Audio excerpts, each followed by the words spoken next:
Self-identification, right values, integrity, and commitment to the overall goals of attaining the growth and development of society are some of the qualities expected of leaders that can bring about the desired change in Nigeria.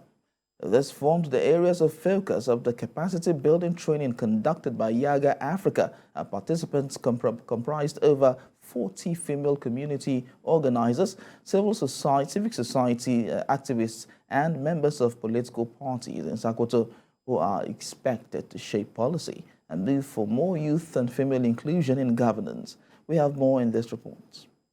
Leadership has been identified as one of the major challenges responsible for the slow pace of development in Nigeria.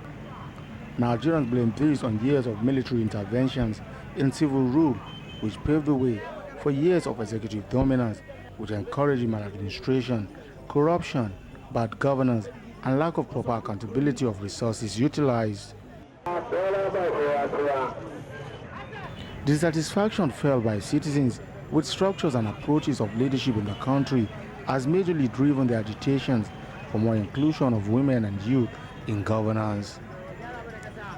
Though cultural barriers, especially in northern Nigeria, has limited women participation in governance. To promote good leadership and increase participation of women and youth in governance, YIAGA Africa has organized a 4-day training to engage young female community organizers, civic activists, and members of political parties in Sokoto State.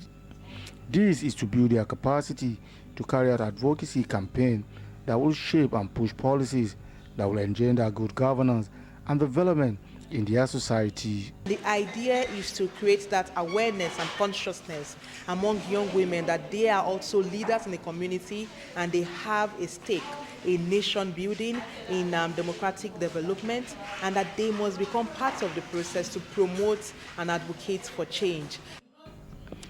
Participants believe that the training will help them to build a team of young women that will lead a change that will recognize the place of women in leadership in all spheres of life in Sokoto, as well as across the country.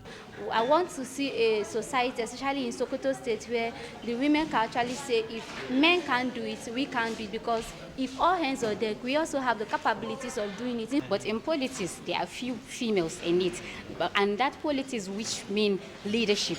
Most of the politicians that you normally see in leadership are males. There has been considerable international emphasis on ensuring a more equitable representation of men and women in democratic institutions through the introduction of quotas for women in many countries. And in Nigeria, the national gender policy has been formulated to promote a 35% affirmative action for women, a policy that demands 35% involvement of women in all governance processes.